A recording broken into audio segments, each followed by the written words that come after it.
Hello everyone, I'm Christina and today I'm very excited to share with you another upcoming new project, but this time around it's going to be at Tampines. Okay, so this project is called Parktown Residence. It is going to be a fully integrated project in the new estate of Tampines called Tampines North. Okay, so this new condo is going to start its preview on the 7th to 17th February and booking on the 22nd February. So as you can see, this timeline is exactly the same as Alta. So Alta is also going to be launched in February. So if you haven't watched the project analysis done on Alta, do go and see my previous video that I have shared on Alta. So if let's say you're interested to get a new home for yourself and you do not know which one is actually better for you, do reach out to me. Then we will come into a discussion to do a comparison between the various projects and see which one fits your needs better. Okay, so now back to Parktown Residence. So what is a fully integrated development means? Okay, a fully integrated development means a mixed-use development that combines seamlessly of multiple components. Okay, some of the key features that we see, of course, number one is MRT access, and two is the bus interchange. Okay, and of course we will have our retails and other amenities that's inside the shopping malls, and also community center or like eating places such as like hawker center is going to happen all together within the development. So we call this like integrated. So it's like everything that you need day to day in your life is going to be just right below your house. Okay, so this is how accessible it is. Okay, so as you can see from the chart as shown here, okay, so this is going to be the 9th developments in Singapore. But what's so interesting is that it's actually not just the 9th, it's going to be like the biggest here and latest integrated project in Singapore. Okay, so what's so special about integrated project that makes it like so high in demand, right? One word: convenience. Okay, because it's convenience, it's really unbeatable. Okay? Everything is just within your reach, making life easier for residents. And of course, because of this accessibility, it actually boosts the rental demand as well. So be it like the capital appreciation or be it the rental yield, it is all very good because it's not always that we have the integrated development in Singapore. The price is going to stay, and the price is going to have a premium charge to it. So this developer, the three of them, very well known in Singapore. CapitaLand, well known for building shopping malls, okay, such as like Plaza Sing, Bugis Junction, Bugis Plus, excellent #1 shopping mall, really. And of course, they also built residentials like the Diligence, and also the Interlace. Both the buildings are very, very iconic, okay. But you see, usually iconic buildings, right? The layout not very efficiently designed because the building needs to have like curves and all this to make it like unique, right? So you can see CapitaLand didn't score very well in the URA concourse banding. Okay, so what is this banding? So if let's say you have watched my previous video on Alta, right, I found out that our Singapore government URA, right, has this grading system to grade all the Singapore developer based on the past 6 years, the project that they have built. So 1 being close to 0 or very, very little fault, and of course 6. When you're at band 6 means you are the chui one. That means you had the building itself has a lot of fault within the developments. Okay, so you can see here CapitaLand, right, they are very good with shopping malls, okay, but when it comes to like building residential here, then they are just so lah, okay. But then come the next two, which next is UOL and Singapore Land. UOL, one of the giant developer in building Singapore residential housing. Of course, you can see URA #1, okay, really uphold their name, okay. So notable project done by them are like Canopy and also the Principal Garden. Both are also very iconic in their specific area. Then next is Singapore Land, or we call it like Singland, is a subsidiary of UOL Group Limited. So I think that's the reason why they actually worked on the Clement Canopy previously. And for your info, the Clement Canopy is actually band 1 building construction rated by URA, okay. So when these two developers comes together, right, you can really be assured that the building will be of a top-notch quality, okay. And I'm very excited for this project is because I can see that even though it's going to be like an integrated project, right, but different aspects such as like the retail portions or be it the residential portion, right, they will be all delegated very well to each of the developer based on their strength. Okay, so it's I'm really very excited, and I'm really awaiting for the outcome, like see how well the building is going to be. Okay, so now as for the location, so just now I briefly mentioned to you that it's going to be in Tampines. Tampines is actually a very mature estate, okay, but it is going to be in the new estate of Tampines that we call the Tampines North. Okay, currently that area, right, I would say has a lot of new HDB, okay, but the amenities still ongoing, still building lah. Something similar like Tengah like that lah, okay, but it's not so new like Tengah lah, because it still has its Tampines hub and all this, which is like a mature estate which already have its full facility. It's just that you need to travel some distance to get your things done, okay. And of course, from this map here, you can see, so this is the whole new Tampines North area. So along this Tampines Street 62, right, you can also see Oriole, which is a new upcoming EC, okay, which is also going to be launched in February. So if let's say you're keen to see the show flat, do reach out to me, okay, then I can help you to arrange to view like various new launches that's going to happen in February, okay. So you can see this is Parktown. Parktown is going to be like here, okay, and there is currently empty residential, that means on URA map, right, that is planned for future residential, and right in front of Parktown here there will be a school, but currently what school we do not know. Then other than that, the sites, right, HDB, okay. So you can see from this map here, right, there's this green Tampines North Boulevard Park that will actually cut across. So very interesting about this project is that it actually has a park, right, going to be built in the condo. So when it means you come down from your house, right, then you can access to the park directly. So it's like, it's not just the retail, the bars, the interchange, but you have direct access to the park as well, okay. And you can see the orange part here, so this is going to be the underground Tampines North MRT right underneath Parktown Residence. Very convenient, right? Everything is just right below your house. It's like you no longer need to travel to somewhere to get things done. It's just, everything is just right below your house. So this is information about Parktown Residence. So it's like ranging from 6 all the way to 12, and it's going to be 99 years leasehold development, ranging from 1 bed plus study all the way to a 5-bedder. It's going to reach its TOP, that means key collections, in December 2028. It has 1193 units, okay. And let's look at the car park. Okay, so you can see here, total there is 961 car park, okay, which is about 80% allocations out of this 1,193 units built here. So usually what do we see is that those condo that is very near MRT, right, the government agency, right, usually will cut down on the car park lot, okay, to encourage people to travel, to use on public transport, which actually makes sense lah, okay.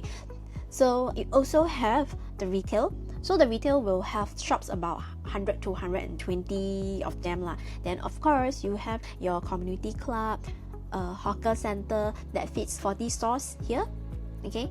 You have your bus interchange, and interestingly, like I mentioned, they also have a green boulevard that is like built within the condo itself that you have direct access to the park.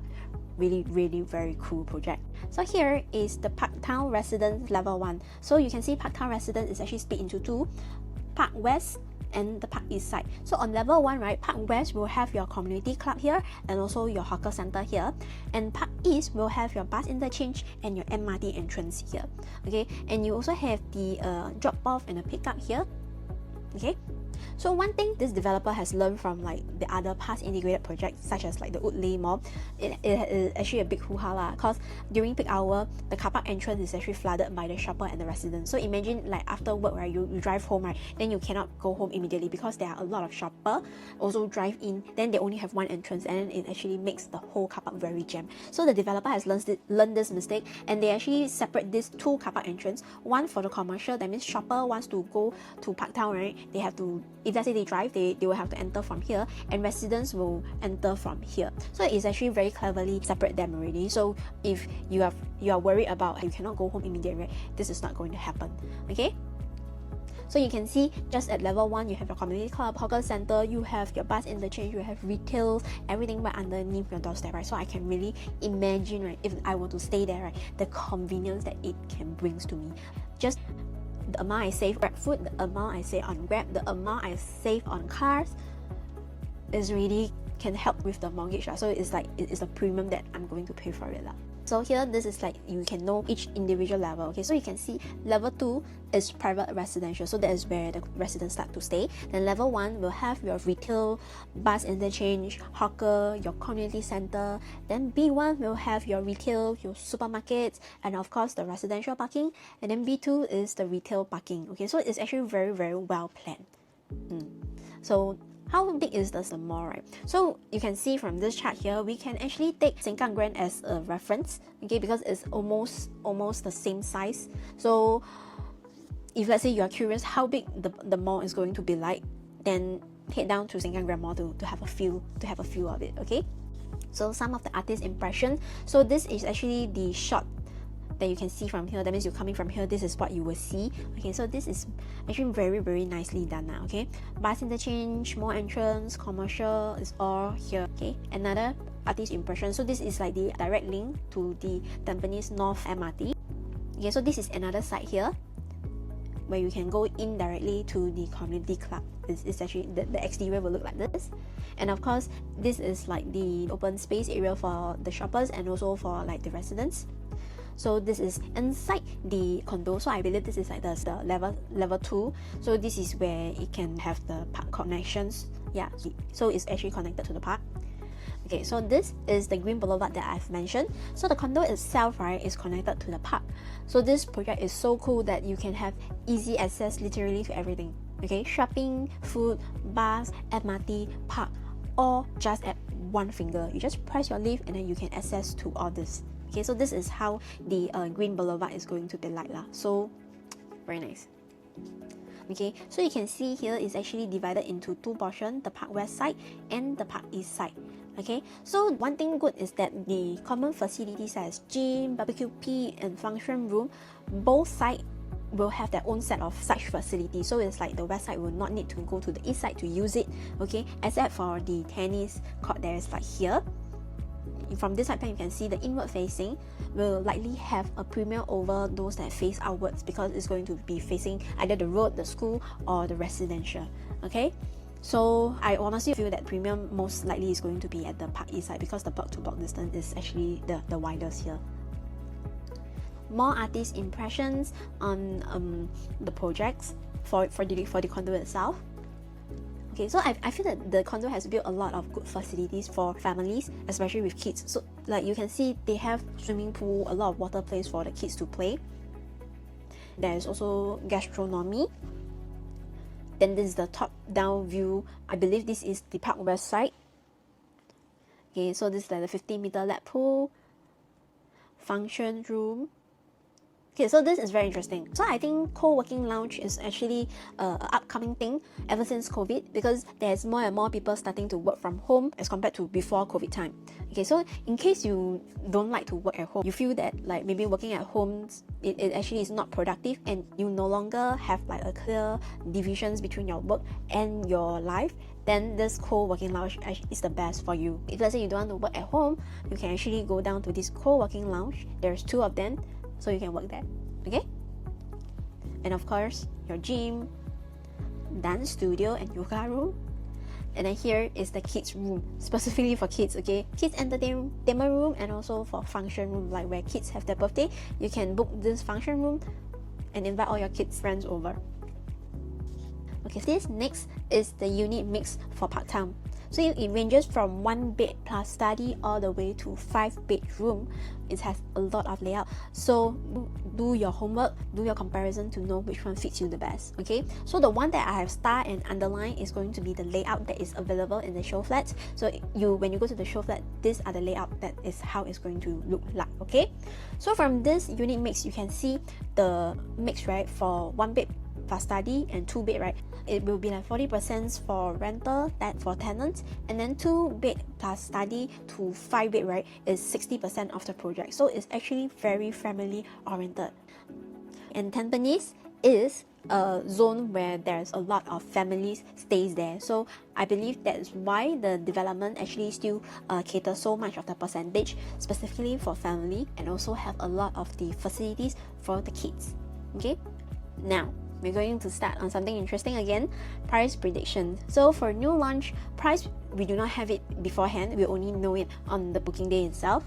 And usually it's going to be a very stressful event because you just know the price on the day itself and you have to pick a unit on the spot, otherwise you will just miss your chance. It's just like the craze that you see like in Ori, the recent launch Ori. Like because of that, people want like a 2-bedder, they're willing to pay like 3,000 PSF for it. So I feel that having a price matrix in your mind beforehand will put you in a better positions so that you know what are the prices that you shouldn't go past, or if let's say the prices has already go past, then maybe you can consider the next level tier, that means like of a lower level.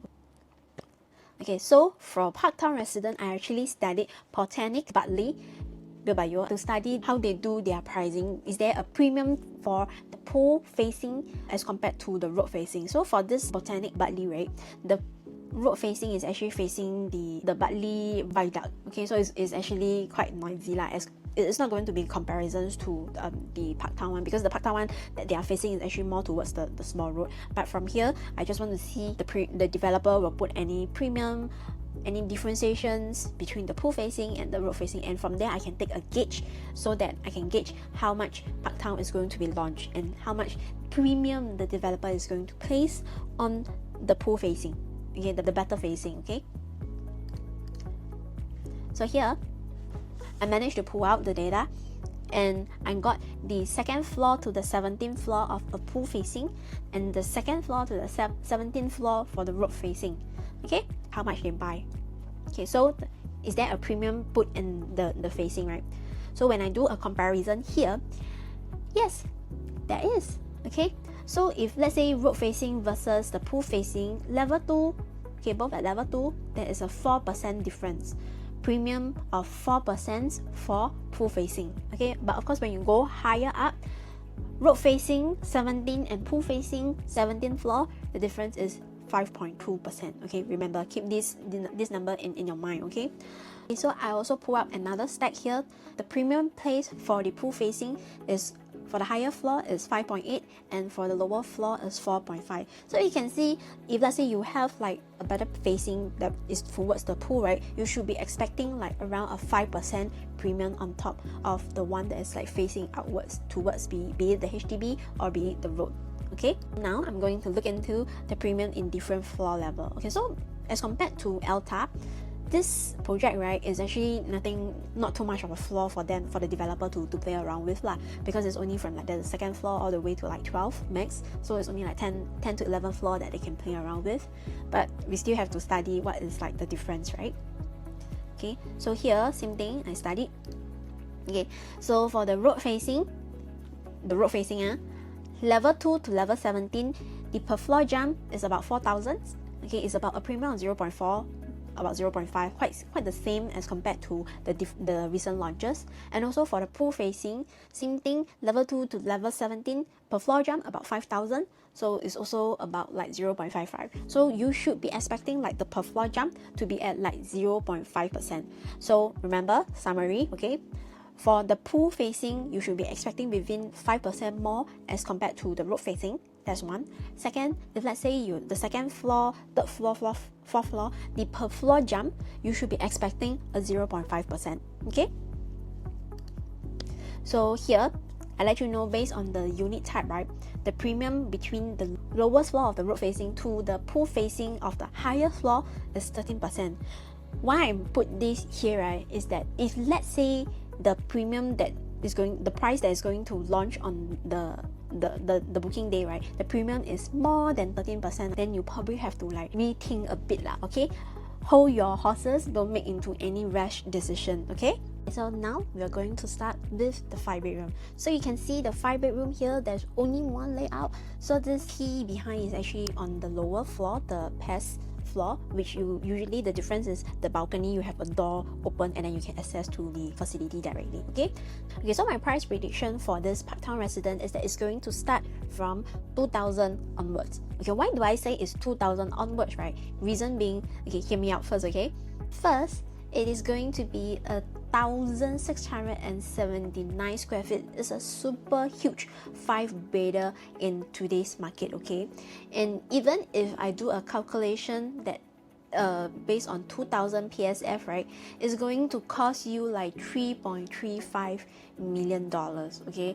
If let's say it is going to launch at 2.5K PSF, it's going to cost 4.1, almost 4.2 million, okay? So why I feel that the developer will not launch it at 4.2, for one very simple reason, okay? Now currently the Ori, which is the one at Toa Payoh, just 500 meters away from the Braddell MRT, not too bad of a project, have 5 bedroom available starting from 3.48. So if let's say the developer were to price it too expensive, like maybe 4.2, if you are the buyer, honestly, would you want to buy the Ori or would you buy Parktown? Think about it. It's going to be like a very huge price difference. So I really think that the developer is not so foolish to make the product so pricey to the extent that it drives the potential buyer away. So based on this, I believe that the pricing shouldn't be too high as compared to the current market, which is at 3.48. And of course, nearby landed that I have seen, the transactions has recently transacted about 2.5, 2.6. Yeah, so if let's say 2.5, 2.6 can get you a freehold terrace in Tampines, of course this terrace is going to be like of older design, so you probably have to throw in another 1 to 2 mil for A&A or rebuild. Of course the price will definitely go up even further. So honestly, based on my predictions here, right, and also some of the market research, I feel that the developer will launch it at around 2,000 PSF for its 5 bedroom. So this is the 5-room floor plans at 1,679 square feet, 22 units of them. This is how it looks like. So begin, you walk in, and then you turn into the kitchen. You have yard, you have home shelter, extra water closet, and of course your living and dining area. All the bedrooms tucked at one corner except for the junior master, okay, has its own attached bathroom here, and you have extra bath here. So it's a very typical and standard layout for a 5-bedroom. And you can see from the site plan here, it is going to be at the Park East side, which I really believe is where the premium is going to be. Okay, so like I mentioned just now, I feel that the developer will probably launch it at around 2,000 PSF, and is going to start from 3.35. Okay, so let's go to the 4-bedder. So why do I decided to go 5-bedder and 4-bedder? It's because now that I know the starting price for 5-bedder, I would know that developer pricing for the 4-bedder, the biggest 4-bedder, and then I can work downwards, okay? Because this is like a integrated project, right? Which I have no basis or no comparison because it's so rare. I can't come up with like price strategy as compared to like those normal condo. It is of a different product category. But for the biggest size unit, right, acceptance price for a 5-bedroom condo, right, shouldn't differ too much, because this group of people, right, it is not a lot. So the developer couldn't price it like too high, asking for like maybe a 6 to 8 mil, you know, kind of thing. Then nobody is going to buy because it's still within the neighborhood area. So the developer has to be very sensitive in their pricing. So which is why I feel that working from like the 5-bedroom, then working towards the downwards like 4-bedroom, 3-bedroom, I can roughly gauge how much the developer is going to price their individual layouts. Okay, so now we are going on to the 4-bedroom. So 4-bedroom, you can see there is two main ones, which is the 4-bedroom and the 4-bedroom premium. Okay, just for the 4-bedroom, they already have 4 layouts, and for the premium, they have 2 layouts. Okay, so I will do the 4-bedroom one comparison, then the 4-bedroom premium one comparison. Okay, before we begin for the 4-bedroom, let's do a price prediction. So here I put the range from 2000 all the way to 2005 and the various different sizes for the 4-bedroom. And honestly, if Parktown 5-bedroom is going to start at 3.35, which previously that I have deduced, I wouldn't think that the developer will price it at around 24 or 25. Reason being because the biggest unit of their 4-bedroom is going to cost about 3.6 or even 3.7, close to 3.8. I don't think the developer will be so dumb to cannibalize its 4-bedroom, meaning of which for those units of a higher level that cost about like 3.7, 3.8, of course people will just rather go buy like a lower level, but it's a 5-bedroom, right? You get what I mean? So this is why I feel like the developer max, right, will only reach up to like about 2.3, so as to not cannibalize the biggest 4-bedroom. So the starting price, I feel it will be at 2,000. So you can see the 4-bedroom are all similarly sized, like 1335, then 1345, then 1356 is all very similar size. So the main difference for each of the individual floor plans that you can see here is actually on the walkway entrance here. Of course, people will prefer to have like a more privacy walkway so that when your guests come in, they do not see your house at one glance. Okay, they know how the house looks like. Okay, so it's like the element of surprise there. When I do a comparison like this, right, it's just whether you feel that it's worth it to pay for the top up for this extra L-shaped walkway here lah. So from here, you can see all the four floor plan, right? There's one unique point for D4 which I really personally like also, is this wardrobe. They actually make it into an L shape. So it actually feels like a specially designed walk-in wardrobe, but it is actually not a walk-in wardrobe here per se, because in the 5-bedroom just now it has a walk-in wardrobe. I'm not sure if you remember, that one is a specifically designed walk-in wardrobe for the 5-bedroom. Okay, but for this, the 4-bedroom, it doesn't have a specific design for a walk-in wardrobe, but this D4 gives me a very good feeling that this can be a walk-in wardrobe lah. Okay, and because of this special arrangement for the wardrobe, and it's going to be at slightly more. Okay, so when I do a comparisons between the smaller units and the biggest units, the difference, if let's say I use 2001 as a gauge lah, okay, it is actually equivalent to a 42,000 top up for privacy in the entrance, which is about 22,000. Why do I say it's 22,000, right? Later the other floor plans, right, the difference really at the entrance area, right, it should cost around like 21,000, like so. The small walk-in wardrobe should cost you about like 20,000 if I were to do the splitting like this. But personally, when I look at this 4 floor plans, because usually 4-bedder is for own stay, so design wise, if let's say when the buyer walk into your house, right, instantly they can feel and see a difference is at the wardrobe area. The entrance really nothing much. So for that, you can actually command like maybe slightly higher. So among these 4 floor plans, I would prefer the D4. Okay, so now let's take a look at this 4-bedroom premium at 47 unit. So this is the one that I mentioned.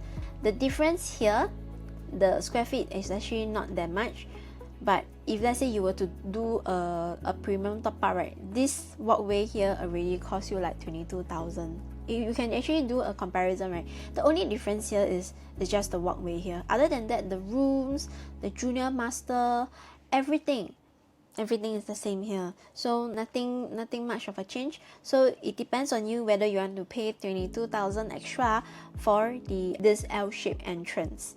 Okay, so now I'm going to do a difference between the 4-bedroom and the 4-bedroom premium based on my preference, okay, because I choose the D4 due to the walk-in wardrobe kind of like design. Okay, so the difference here I have highlighted in yellow mainly is that the junior master here and the entrance here, but the difference is going to cost you about 260,000. Okay, 260,000 for a segregated store from the DV box, okay, a junior master bedroom, a bathroom 3, and of course, because this is a Park East facing, right, meaning the block to block distance is going to be the furthest. So is it worth it for you to pay 260,000 for a junior master with the junior bath? Honestly, I feel that it doesn't worth it lah. Okay, so I wouldn't pay for the extra, because the bedroom 4 here also have a Jack and Jill kind of like bathroom arrangement. So I feel that it isn't that bad as compared to this junior master and junior bath. There isn't much of an upgrades lah. Okay, so for 260k, no, I'm not going to pay for this. Now I'm going to do a 4-bedroom comparisons based on the affordable range, meaning the smallest 4-bedroom size versus the smallest 4-bedroom premium size. So here you can see I highlighted in yellow. The difference is going to be like a segregated stall from the DV box and also a junior master bathroom, and that's about it lah. Nothing special about it. So if just now I wouldn't pay 260k, I also wouldn't pay like 300 for this lah. Okay, so same thing, my first top priority choice will be the D4. Okay, so that is really a very nice layout. Okay, so now is the difference between the 5-bedroom and the 4-bedroom premium. So now there is really a difference, because here they have a extra bedroom, and also just now I forgot to mention, in the 5-bedroom you can see here there is a walk-in wardrobe here. But whereas for the 4-bedroom premium, they don't have a walk-in wardrobe. But remember, the one that I like, the 4-bedroom one, it has like the L-shaped wardrobe arrangement, which looks like a walk-in wardrobe. Okay, so now 388,000 for extra bedroom and like the walk-in wardrobe. Do you think it's worth it? Honestly, if let's say I really need the space because I have huge family, right, then no choice, I really have to go for a 5-bedroom. But if let's say I do not need the extra 5-bedroom, I will just stick to my 4-bedroom. But for the 4-bedroom premium, I wouldn't choose it. I will still choose my DP4 unless it is sold out. Then maybe I will have to look into like other layouts. Okay, so now I place the price predictions for 4-bedroom premium and 5-bedroom premium. So from this one slide that you can see here, the 4-bedroom, right, because of its size difference from the 5-bedrooms, right, very unlikely each of the price point they will cannibalize one another. Okay, so really depends on your needs. Which one do you prefer? If let's say you only need like a 4-bedroom, then of course you can just stick to your 4-bedroom. But if let's say you need an extra bedroom, you have no choice, of course you can consider 5-bedroom. But each of these product, right, is very unlikely they will cannibalize one another lah. Okay, meaning of which, maybe if let's say the 4-bedroom, the higher floor pricing is too high, that we often see in like the other project, then you would rather go for a low floor 5-bedroom. But in this case here, I feel that it's very unlikely going to happen lah. Okay, because of the size difference is too much already. So depends on your needs. Okay, so a summary of my top choices for 4-bedroom. Of course, my first choice, you will know, is going to be D4 because of like the arrangement for the wardrobe. Then subsequently it will be D2 because it is the smallest 4-bedroom, okay, but with a better facing, that means it's the face inward side. Then maybe probably I will go for 5-bedroom premium of a lower floor, and probably I will just skip like the 4-bedroom premium lah, because it's really not worth. So that's my take.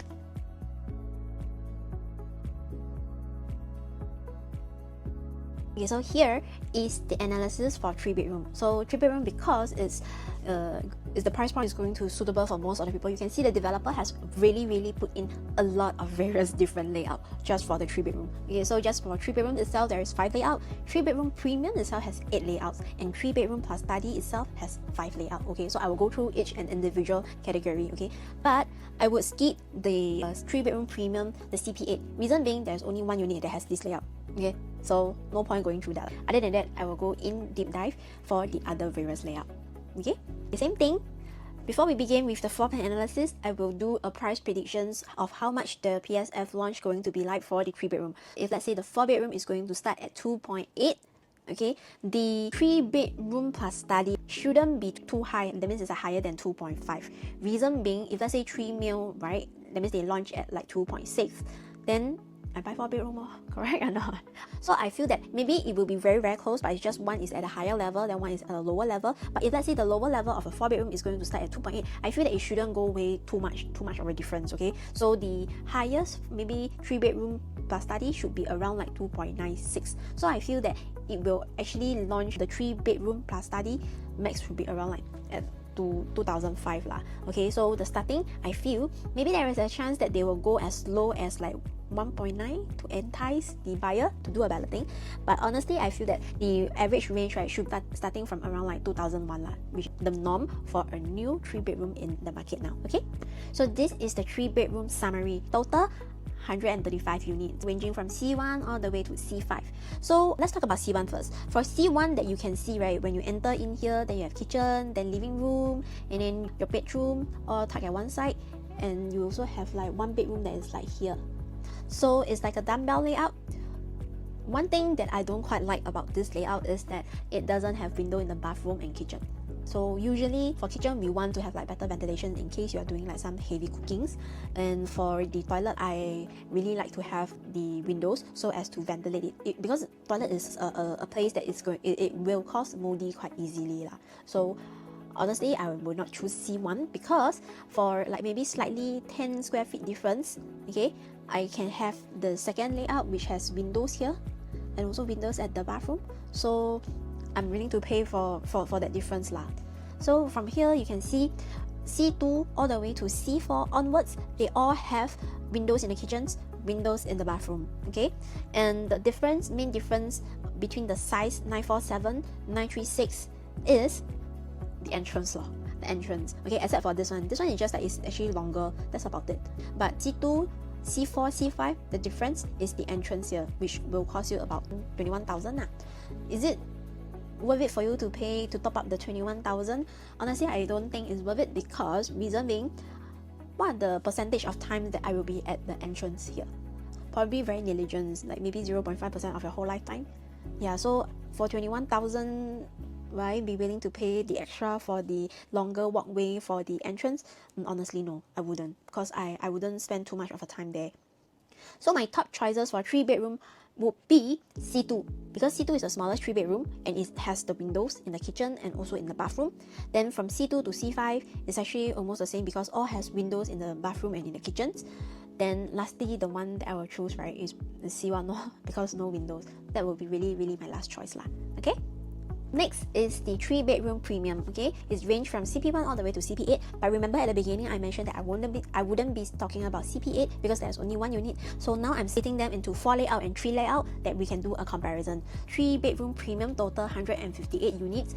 So by comparing these 4 layout, right, that you see here, the main difference, right, lies in the entrance again. Okay, but interestingly, the CP range, right, is all 1066 square feet. Okay, so no extra top up for each of the other layout. I feel that if let's say I were to do this comparison here, one glance I would prefer the C4 because there is entrance here, because it will give like some elements of surprise for my guests when they come in. It's not like they can immediately see the whole house. Okay, so one thing to note is that I have this small little sun here. Okay, this CP3 has a very interesting entrance. You see all the other entrance here, right, is all coming like straight one, but for this CP3 is coming from the left side one. So because of this arrangement, right, I realized this CP3 or this 109 that is facing the jogging trail one, this whole stretch is facing the west sun. Yeah, so I will totally avoid that unit lah. Okay, like avoid the whole stack. And even for the stack 90 which face the gen set, right, this whole side here, because of this arrangement, face the morning sun. But morning sun still okay, but the 109 no go. When you see my sun, means cannot already. Okay, so I do a price prediction here as well, likely to launch at like 2.1, and this is like the starting price that you should be expecting. Okay, so this is the next 3-bedroom premium layout. You can see also the same, they mainly have the difference at the entrance area. But just now when we compare the 4, right, only the CP4 has a very squarish entrance. But actually I still prefer like if let's say there's an L shape, because there's like element of surprise. I honestly, when I do a comparison, since all this 7 layout is 1066 square feet, right, I would choose either CP5 or CP6. Okay, but I would choose CP6 Reason being is the part east facing. It's a premium stack. Okay, unless there is like a premium, then probably I will need to like go and see the difference. But if let's say the price is the same, right, then I will choose the CP6 correct now, because you got the better layout, also got a better facing. But I don't think the developer will do that High chance there is a premium one. Okay, so here, my top choice is definitely CP5 stack 58 or CP6 stack 112, because these are the inner pool facing, better facing. Okay, so just now at the beginning when I do the research, for better facing is actually 5% premium thereabout. Okay, so if let's say you are paying premium of more than 5%, then go for the road facing okay, like it's not worth paying so much of an extra. But if let's say the premium is less than 5%, based on the past history is 5%, but now they launch it less than 5%, grab it just grab it already. Don't need to think so much. Okay, so this is my top choice for 3-bedroom. This will be the last 3-bedroom range that I'm going to go through. So this is a 3-bedroom premium plus study. So you can see the square feet range, right? Actually very similar. 1163, 1173, 1184. So when you see my small little sun here, it means this whole stretch will kena the west sun. So probably I will avoid stack 35 as well. You can see when the developer have like a very special entrance, be it on the left or be it on the right, then you have to watch out already. So it means that the layout, some problem confirm will have like some place that will get like the west sun. Okay, so you can see from this CPS1 all the way to CPS4, the layout very similar, only like the more and longer walkway So if you let me choose, I go for the smallest because I wouldn't want to spend so much on the longer walkway. Okay, so if let's say, assuming that they are launching at 2.1, 43,000 top up for the entrance, no, I'm not going to do that. Okay, so now I'm going to do all the 3-bedroom comparison to see whether it's worth for you to pay the extra. So from CP2 is the one that I like, but with windows. Okay, with windows in the kitchen and also in the bathroom. Okay, then comparing to CP5, which is my favorite because of the facing and also like the entrance here. And then the CPS1 is the smallest among the 3-bedroom premium plus study. So now let's do a comparison. Okay, from the 3-bedroom to 3-bedroom premium, why top up 250,000 for a home shelter, a yard, and a WC? Honestly, if it is for own stay, for everyone to use, for family to use, I will do that. Okay, then from this 3-bedroom premium to 3-bedroom premium plus study, for this extra study area, I need to pay 200,000. Why do it? No, I wouldn't do it because like 200,000 for one room a bit too expensive, I feel. And if let's say I just need a study area, like I just go for the co-living lounge since I mean it's paid for, right? I also pay for the maintenance fee, right? So just use the co-working lounge correct or not? Just use that no need to pay the extra for the study correct? Yeah, so this is my take. Okay, now it's going to be the 2-bedroom analysis. So this 2-bedroom also have 3 different layout, namely the 2-bedroom, 2-bedroom premium, then the 2-bedroom plus study. Okay, so first thing first, before I begin to the floor plans, let's do a price predictions. So for this 2-bedroom, right, I feel that the starting price will be at 2003 to max 2007, 2008. Because if let's say the price go up to like 2008, the 2-bedroom plus study is going to break 2.1, then you might as well get a 3-bedroom. Okay, so I feel that the maximum highest range would probably at around 2.7 XX. Yeah, so from there I work down. I feel that the starting price will be like 2005 for the smallest 2-bedroom, and then for the biggest 2-bedroom probably 2003. So that is the price that I feel that the developer will launch and will be accepted by the current market. Okay, so let's begin with the floor plans. Now you can see this is the floor plan for all the 2-bedroom. Total 160 units. Okay, so you can see the different layout. There is 3 different layout for this 2-bedroom. So this 2-bedroom you can see all at 592 square feet.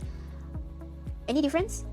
I can't spot the difference, except that if I put a red line there, then there will be a difference. Okay, why do I put a red line there, right? So you will realize that the master bedroom, like when you open, will you face the other bedroom door or will you face like maybe a wall? So usually if let's say there is like some element of surprise, is don't face the door to door okay, it's not good So maybe face the wall would probably be better.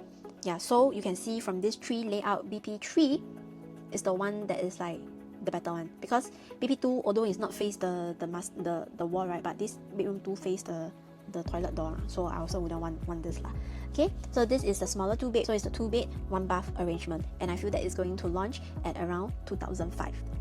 So you can see here all the 2-bedroom premiums, they are the dumbbell layouts except for one, which I'm going to show you later. Okay, so you can see the sizing is all at 6, 7, 8 square feet.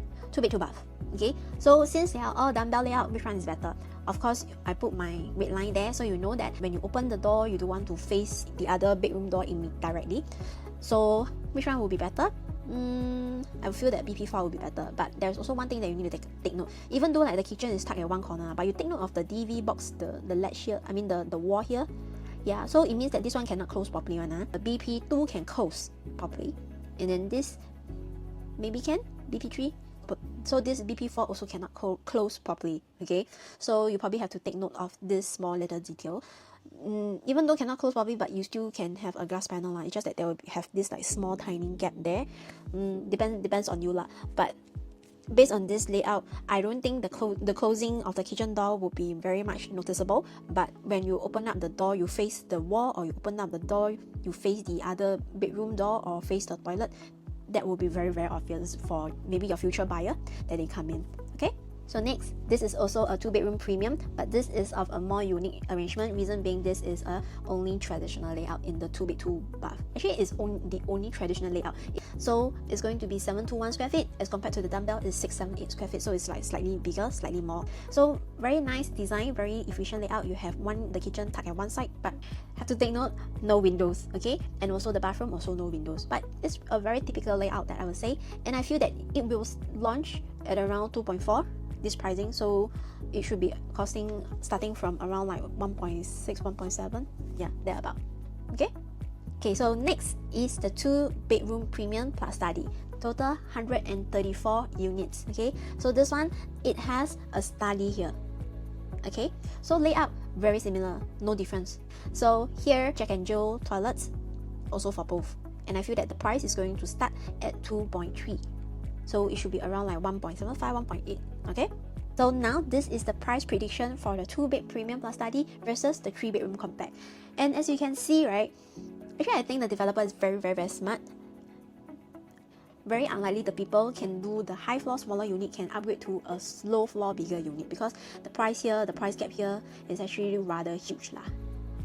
Yeah, it's rather huge. It's very hard for the buyer to make a switch or a jump. So it really depends on your needs. In this sense, is that if let's say you are a small family and you just need a small study area for extra storage, then perhaps you can just go for the 2-bedroom plus premium. But if really, really needs a 3rd bedroom, then no choice, or you have to go for the 3-bedroom already. Okay, so usually for 2-bedroom and 1-bedroom, they are mostly for investor.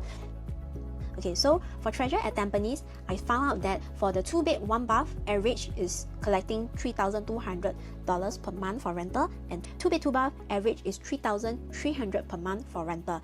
So from this you can see extra bathroom does not command higher rental amount, just that $100 different. Okay, so next, let's take a look at whether the extra bathroom will give you a higher rental yield. Okay, but in this case, we are not going to take the rental amount collected by the Treasure of Tampines. Reason being is that even though they are at the same district, right, but the accessibility towards the MRT and all the retails is very different. So in this case, I'm going to use Bedok Residence, which is also another integrated development at just above Bedok MRT. So you can see for Bedok Residence, 2-bed 2-bath, on average they can collect like a 4.3 per month for rental.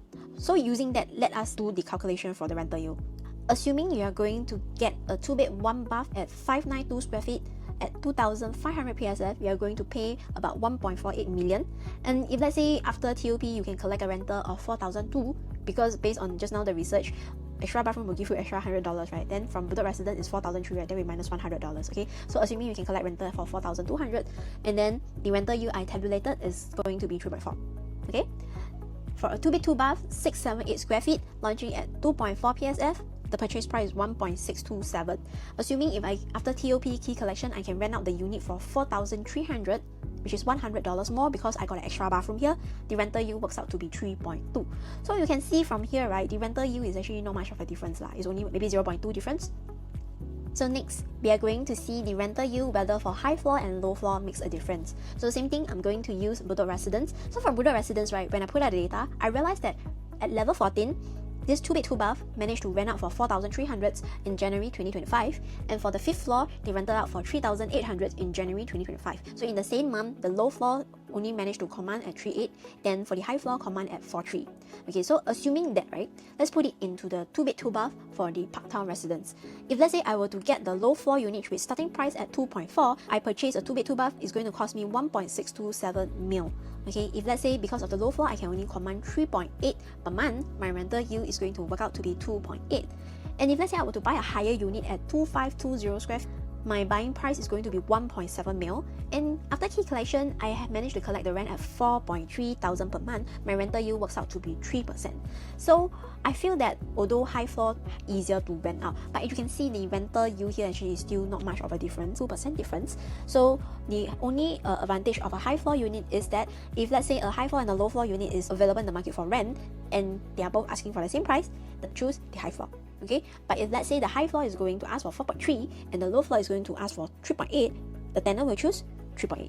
Okay, so this is the norm for the tenant's behavior. So as such, I feel that investor should still keep your purchase price low.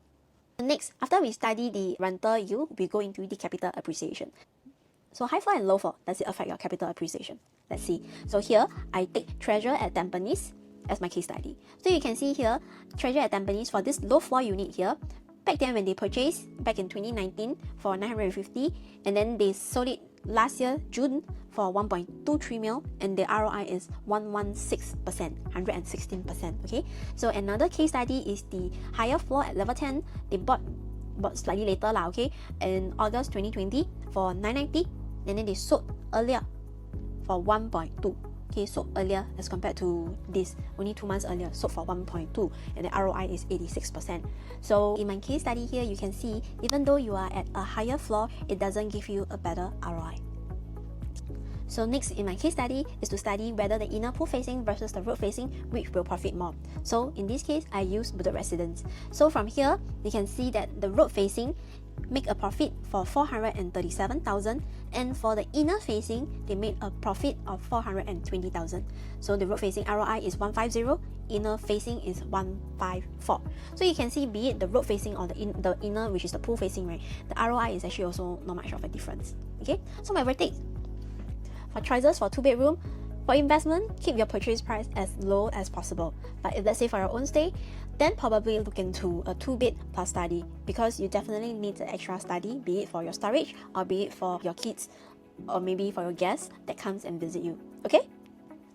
Now we come to the last layout explanations. Okay, so for 1-bedroom, there's only one layout. Even though you can see like there is like 4 layouts that is like here, but actually there's only one layout. Reason being AS3 to AS4, they are only available at level 2. Okay, so this is the 1-bedroom price predictions. So honestly, I feel that it's going to launch at 2.5 and maybe highest is like 2.8 XX. Okay, it wouldn't go up to like 3K.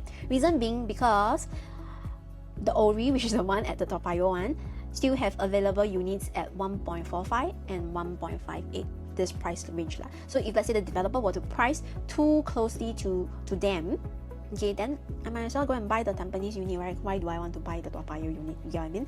So I feel the developer will price it very sweetly at 2.5 PSF, and then the buying price will be at 1.265.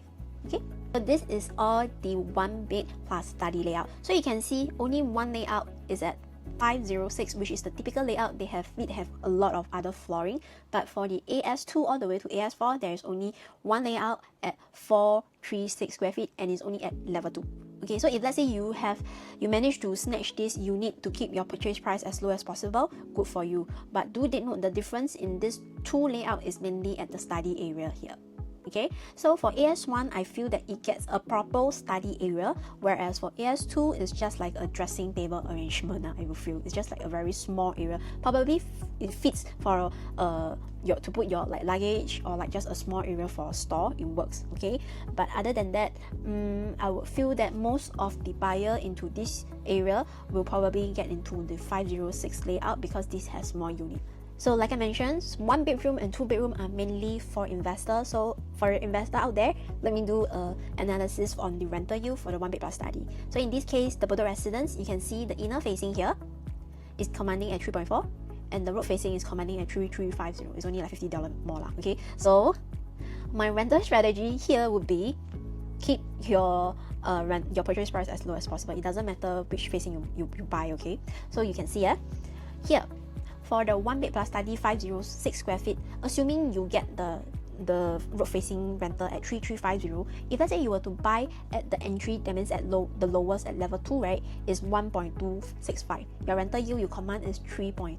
But if let's say you get a higher unit at level 13, which the PSF is going to be like additional, like remember the 0.5% jump per floor, then when you reach to 13th floor it's like 2,625. You're going to buy at 1.3, and even though you can command a $50 more per month, your rental yield is only going to be like 3.1, so it's not going to increase your rental yield that much. So my verdict is to keep your purchase price as low as possible. Paying for the premium for better facing or higher floor doesn't guarantee like you will have a higher rental yield, although I can't deny the fact that it will be easier for you to rent out in future. Okay, so now 1 bed plus study versus 2 bed 1 bath. So which one is better for you, investor? Honestly, I feel that it's still better to keep your purchase price as low as possible. Okay, hear me out.